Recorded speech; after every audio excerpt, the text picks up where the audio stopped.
Ada yang berbeda dari seri ROG Phone 9, di mana untuk tahun ini hanya ada 2 varian yang masuk ke Indonesia. Pertama adalah varian FE, dan yang kedua adalah varian Pro. Tapi saya tertarik dengan varian Pro-nya, karena pakai SoC yang notabene-nya baru, Snapdragon 8 Elite.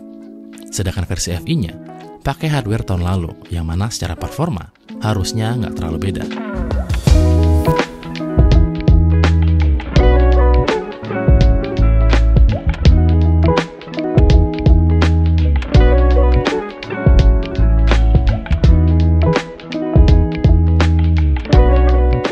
HP ini punya desain yang cakep dan enak dipegang. Feel-nya solid, seperti biasa, dan sudah pasti kerasa mewah. Ukurannya pas dan nggak terlalu berat. Kalau dipegang sambil merem, HP ini pasti berasa kayak HP biasa. Bentuknya nggak terlalu overwhelming dan intimidatif kayak HP-HP gaming zaman dulu. Salah satu fitur yang bikin beda dari HP ini adalah Anime Vision. Ini adalah layar mini LED di bagian belakang HP yang bisa nampilin animasi, notifikasi, dan info lainnya.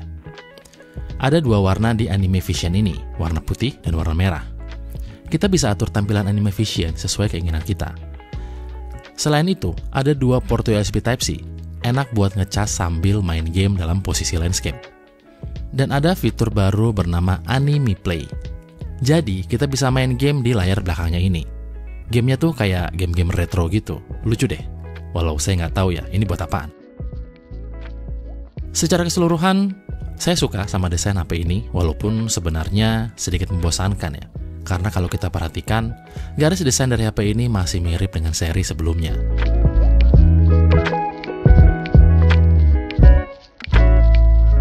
HP ini punya layar berukuran 6,78 inch dengan resolusi Full HD+, menggunakan panel AMOLED dengan refresh rate 185 Hz.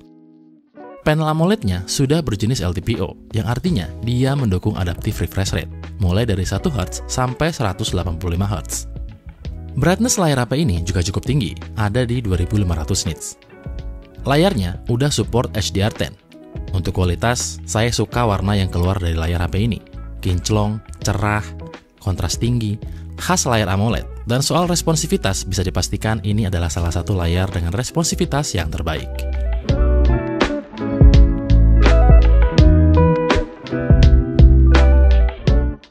HP ini pakai SoC Snapdragon 8 Elite. Bukan HP pertama yang pakai SoC ini, tapi kita semua tahu kalau SoC ini adalah SoC yang paling ngebut yang ada di pasaran.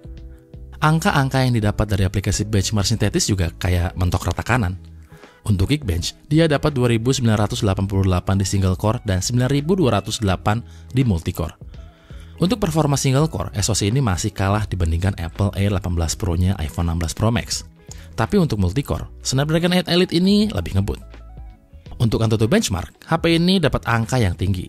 Memang sih, Snapdragon 8 Elite tuh bisa diklaim tembus di angka 3 jutaan di AnTuTu benchmark. Tapi dalam kondisi adem dan X mode-nya aktif, HP ini cuma bisa dapat skor 2,6 jutaan aja. HP ini juga punya RAM sebesar 24 GB berjenis LPDDR5X. RAM segini sudah pasti besar dan enak buat jalanin banyak aplikasi sekaligus. Internal storage berjenis UFS 4.0-nya juga gede, berukuran 1 TB. Kecepatan baca tulis storage-nya juga tinggi, 1,49 GB per second untuk kecepatan bacanya dan 1,28 GB per second untuk kecepatan tulisnya. Untuk cooling system, ROG Phone 9 Pro ini punya teknologi yang namanya GameCool 9. Sistem ini pakai kombinasi vapor chamber dengan ukuran yang lebih besar, boron nitride, dan konduktor pendingin buat jaga suhu si HP tetap dingin, bahkan waktu dipakai buat main game dalam waktu yang lama. Hal ini mastiin performa tetap maksimal dan mencegah terjadinya thermal throttling. Setidaknya teorinya sih begitu ya. Selain pakai sistem pendinginan yang optimal, dalam paket penjualan juga disertakan sebuah pendingin eksternal bernama Aero Active Cooler, yang mana kita semua tahu bahwa pendinginan eksternal yang dibuat khusus untuk ROG Phone ini terlihat jauh lebih keren dibandingkan pendingin eksternal buatan brand lain yang terlihat biasa-biasa saja. Selain punya desain yang cakep, di Aero Active Cooler ini juga terdapat 2 buah tombol trigger yang tentunya bisa kita kustomisasi. Itu artinya kita nggak cuma dapat tambahan 2 tombol menggunakan air trigger aja, tapi kita juga dapat 2 tombol tambahan berjenis fisik dari Aero Active Cooler. Dan karena cooler ini cukup lebar, dia menutupi tombol power. Itulah kenapa kalau kita perhatikan, ada tombol kecil di bagian atas air cooler yang berfungsi untuk tombol power. Nice. Tapi, ada sebuah fakta yang terkuak. Walau pakai pendingin pasif dengan berbagai macam teknologi, nggak bisa dipungkiri performa HP ini mengalami throttling. Ini terpaksa harus saya kasih tahu karena ini penting untuk sebuah HP gaming. Jadi, dalam pengujian tanpa menggunakan cooler bawaan dan dalam mode X aktif, throttling di HP ini cukup parah. Perhatikan deh, ini saya bandingkan pengujian dalam kondisi tanpa cooler dan dengan menggunakan Aeroactive Cooler. Dari sini bisa dibilang teknologi GameCool 9 sepertinya belum 100% berhasil menstabilkan performa saat digunakan dalam load yang tinggi dan dalam waktu yang cukup lama. Tapi dari sini saya juga berkesimpulan, Aeroactive Cooler bekerja dengan cukup baik. Terlihat sekali perbedaannya, performa jadi lebih stabil. Tulis deh pendapat kalian, untuk sebuah smartphone dengan embel-embel gaming, kasus throttling seperti ini bisa ditoleransi atau enggak sih? Apakah parah atau itu hal yang wajar? Mengingat HP ini performanya memang kayak digeber banget, nggak pakai di limit. Tapi, ada tapinya nih. Emangnya Aeroactive Cooler sekeren dan sehebat itu ya? Menurut saya, kalau keren, iya. Tapi kalau hebat, nggak juga. Nggak percaya? Nih, saya coba bandingin sama cooler buatan Xiaomi. Waktu ROG Phone saya pakein cooler dari Xiaomi, throttling di HP ini langsung sembuh, bandingkan sama Aeroactive Cooler. Asus juga bikin casing khusus buat si ROG 9, di mana casing ini punya lapisan khusus di bagian dalamnya, yang fungsinya buat bantu dinginin si HP waktu lagi dipakai secara intensif. Terus, gimana gejala throttlingnya waktu dipakein casing ini? Jawabannya, nggak ngebantu banyak. Gejala throttlingnya masih sangat terasa. Sebagai smartphone yang menyandang gelar HP gaming, rasanya HP gaming dengan desain gaming aja nggak cukup. Apalagi sekelas ROG tentu punya sumber daya yang lebih banyak dibandingkan brand-brand dari Tiongkok sana. Itulah kenapa banyak fitur di HP ini yang bikin experience bermain gamenya jadi nyaman banget dan sangat berbeda dibandingkan HP-HP gaming lainnya. Salah satu fitur unggulan HP ini adalah Air Trigger, sensor ultrasonic di bagian samping HP yang berfungsi sebagai tombol tambahan. Air Trigger bisa kita setting sesuai keinginan, ngasih kontrol yang lebih presisi waktu bermain game. Misalnya, di game Call of Duty Warzone Mobile. Air Trigger bisa kita set sebagai tombol buat scope atau aiming. Jadi kita bisa lebih cepat buat ngincar musuh, daripada harus mencet manual di layar. Dan bukan HP ROG Phone namanya, kalau nggak dikasih gimmick-gimmick software yang bikin experience main game kerasa beda dibandingkan HP biasa. Bahkan sekarang, mereka melibatkan AI untuk memperkuat gimmick-gimmick tersebut. Sebut aja ada Xsense 3.0 yang manfaatin AI untuk mendeteksi momen penting dalam game. Seperti musuh yang muncul atau item yang bisa di-loot atau dipungut atau diambil secara otomatis. Fitur ini kepake banget waktu kita main game MOBA atau RPG ya. Atau game-game dengan pace yang cepat banget, dimana kita harus cepat mengambil keputusan berdasarkan situasi yang ada. Terus ada X-Capture 2.0 yang bisa merekam momen kemenangan, chicken dinner, atau momen penting lainnya di dalam game secara otomatis. Ada juga namanya AI Grabber 2.0 yang memudahkan pencarian tips dan informasi dalam game dengan memanfaatkan AI untuk mengenali teks. Misal, kita mau main game pakai bahasa Korea atau Jepang. Nanti dia akan bisa menerjemahkan tampilan dari UI game tersebut ke dalam bahasa Inggris. Atau fitur ini juga bisa bantu kalian untuk nyari hints atau tips di internet. Dan tentu saja, ada Game Genie, UI overlay dalam game yang ngasih informasi performa, setting, dan akses di berbagai fitur gaming. Dan terakhir tentu ada Armoury Crate, sebuah aplikasi yang berfungsi sebagai pusat kontrol untuk pengaturan game, performa, dan fitur-fitur gaming lainnya. Nah, dari tadi kan kita cuma ngebahas performa dan fitur-fitur serta gimmick-gimmick yang ada di HP ini. Sekarang saya mau ngebahas lebih detail bagaimana experience menggunakan HP ini saat bermain game. Untuk pengujian kali ini, saya akan bermain game Call of Duty Warzone Mobile. Saya akan coba kasih insight dari dua skenario, menggunakan Aeroactive Cooler dan tanpa cooler. Dengan cooler, dari posisi baterai 100%, saat kita main di mode Resurgence yang berdurasi sekitar 8 menitan per game, dan saya main sekitar 10 kali, baterai turun sampai di angka 66%. Sedangkan tanpa cooler, dengan skenario yang sama, baterai masih bisa bertahan di 77%.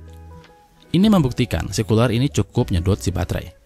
Jadi, untuk baterai, dalam kondisi 100%, buat main Warzone tanpa cooler, HP ini bisa bertahan selama kurang lebih 6 jam. Sedangkan dengan cooler terpasang, dengan skenario yang sama, HP ini bisa bertahan sekitar kurang lebih 4 jam. Hasil itu didapat dengan catatan semua settingan grafisnya di set rata kanan. Nah, soal aeroactive cooler, ini menarik. Tentunya ada poin yang saya suka dan saya nggak suka. Saya suka banget sama cooler ini karena waktu dipakai buat main game, kerasa nyaman banget. Jari-jari kita kerasa adem karena kena hembusan putaran coolernya. Air trigger ini juga bikin main game lebih fungsional. Kita bisa pakai 6 jari sekaligus.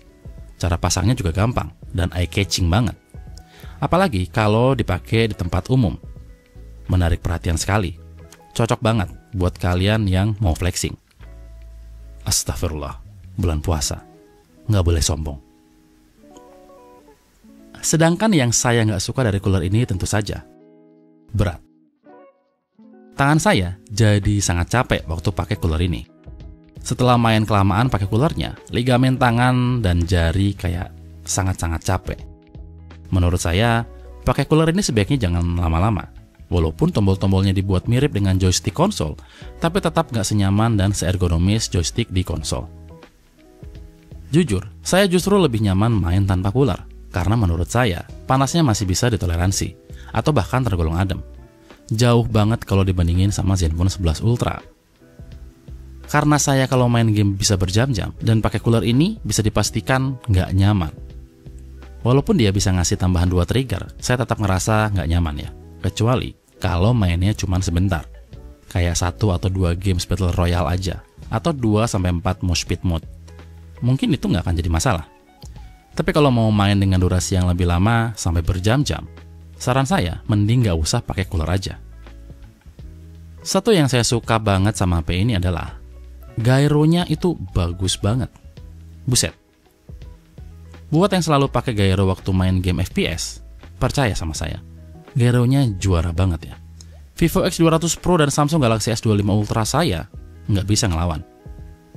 Jadi untuk gyronya, saya sangat nggak ada komplain. Karena, sekali lagi, bagus banget.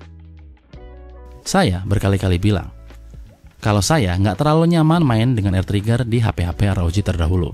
Tapi entah kenapa, air trigger di HP ini kerasa berbeda. Lebih refine aja. Vibrasinya tuh satisfying banget. Main game FPS tuh dimanjain banget sama vibrasinya. Jadi kesimpulan saya bermain game di HP ini sangat menyenangkan. Layar, gyro, dan vibrasinya nggak ada lawan. Bagus banget dan manjain banget buat main game-game FPS yang berat.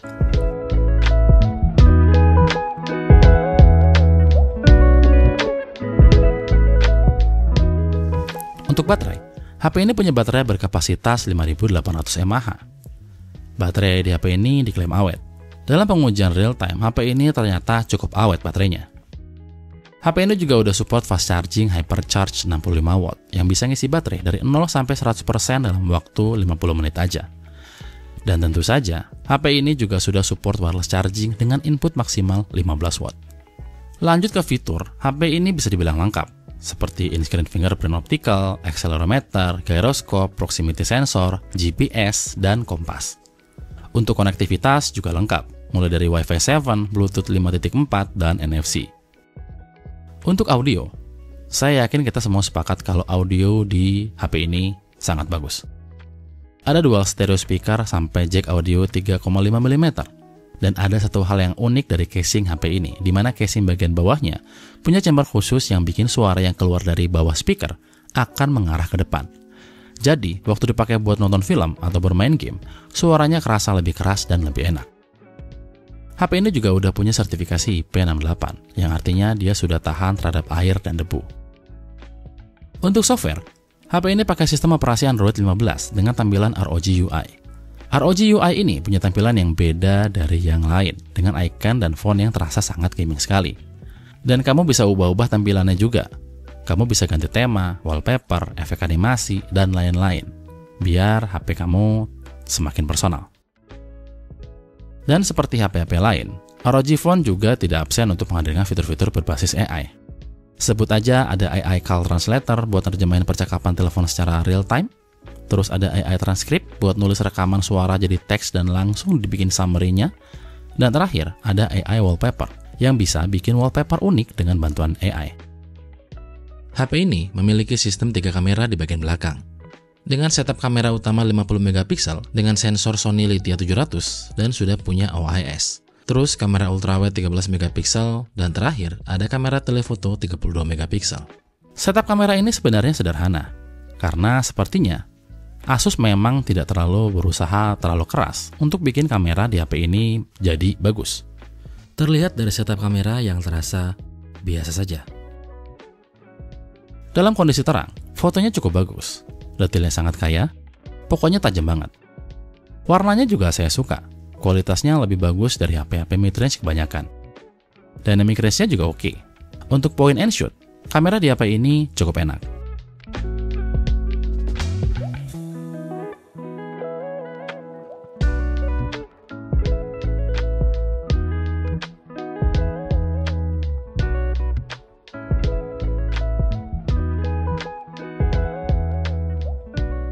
Ini adalah hasil perekaman video dari kamera depan ROG Phone 9 Pro, di mana unfortunately dia hanya bisa merekam video mentok di resolusi Full HD aja.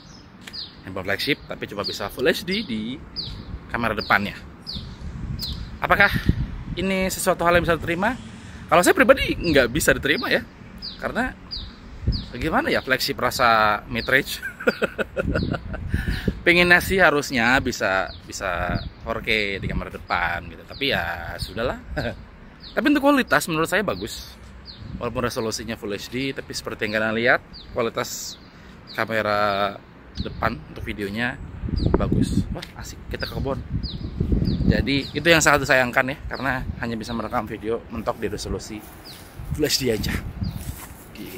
Semoga ada update software yang bisa bikin si kamera depannya sanggup merekam video sampai resolusi 4K. Semoga. Yang lebih parah lagi, Full HD-nya mentok di 30 fps. Dia nggak bisa 60 fps. Jadi kalau mau 60 fps kita harus turunin ke resolusi HD. Agak gimana gitu. Handphone ini kan handphone flagship. Nah kalau ini hasil perekaman 4K 60 fps, dimana sebenarnya kalian juga nggak bisa lihat ya, mengingat video kita mentok di resolusi 30 fps. Saya sih berharap ke depan ada update yang bikin HP ini bisa merekam 4K di 60 fps, karena di ultrawide maksudnya ya, karena sayang banget seandainya dia bisa 4K 60 fps di ultrawide, ini jadi sebuah nilai jual sendiri. Ya walaupun sebenarnya handphone ini handphone gaming gitu, fitur kameranya itu nggak difokuskan sama mereka gitu. Terlihat dari setup kameranya juga mereka terasa biasa aja gitu. Lensa ultrawide-nya 13 megapiksel dengan lensa utamanya 50 megapiksel. Ya begitulah. Tapi overall videonya saya suka. Good job Asus. Intinya, HP ini adalah smartphone gaming yang bagus banget. Pakai SoC Snapdragon 8 Elite, smartphone ini nawarin performa yang ngebut, layar yang cakep, dan fitur-fitur gaming yang nggak ada di HP-HP lain. Baterainya juga awet, dengan fast charging 65 watt dan wireless charging 15 watt. Walaupun kamera bukanlah fokus utama dari smartphone gaming, HP ini masih bisa ngasilin foto dan video dengan kualitas yang lumayan oke. Secara keseluruhan, ini adalah pilihan yang sangat baik buat kalian yang memang nyari smartphone gaming dengan performa dan fitur yang bisa diandalkan, serta harga yang nggak mahal-mahal amat. Intinya, kalau butuh HP gaming, ya udah, ROG Phone aja.